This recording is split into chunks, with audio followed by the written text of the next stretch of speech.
ബീരാനാജി Saudi അറേബ്യയിൽ.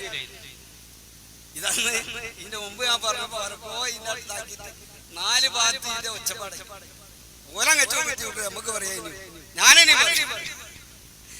വാണി കേട്ട് ബീരാനാജി ഷെയ്ഖിന്റെ പള്ളിയിൽ നിന്ന് എന്നോട് പറഞ്ഞ സംഭവമായി. അങ്ങനെ മൂപ്പര് അകാരണമായി ജയിലിൽ കയറി കൂടിയപ്പോ മൂപ്പർക്കൊന്ന് സന്തോഷം തോന്നി. അയാൾ പറയാ യൂസുഫ് നബിയൊക്കെ ജയിലിൽ കിടന്നു ഇന്നെ ഓല കൂടുതൽ കാക്കാനാക്കി. അപ്പൊ മൂപ്പർക്ക് ഒരു സന്തോഷം തോന്നി ബീരാനാജി പറയാം. പക്ഷെ അങ്ങനെയാണ് 2 ദിവസം ഈ ജയിലിലാണ് നിന്ന് നോക്കും പൊറുതിക്കേടായി. ജയിലിലല്ലേ മനുഷ്യനായിട്ട് അവനായിട്ട് സൗകര്യം പോലെ ഒന്നും നീങ്ങാൻ കഴിയുന്നില്ലല്ലോ.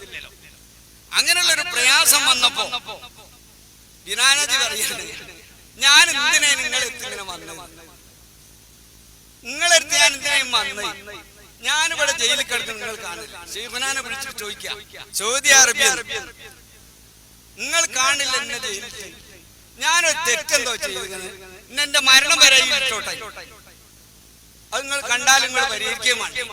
ഞാൻ എന്തോ തെറ്റ് ഞാനെന്തോ തെറ്റ് ചെയ്ത് ഒരു തെറ്റും ചെയ്യാത്ത ഈ ജയിലിൽ എന്തിട്ടാണ് ഇതിനൊക്കെ നിങ്ങൾ പരിഹാരമാക്കി തന്നെ നിങ്ങളടുത്ത് വന്നിട്ടല്ല ഞാൻ ചോദിച്ചിട്ടല്ല ഇങ്ങോട്ട് പോകുന്നത് എന്ന കൂടിയുള്ളൊരു ഭർത്താവ് പച്ച മലയാളത്തിൽ. ഏതാനും ദിവസം സമയം കഴിഞ്ഞപ്പോൾ ജയിലിന്റെ ഉള്ളിലേക്ക് ഒരു അറബി കയറിയത്.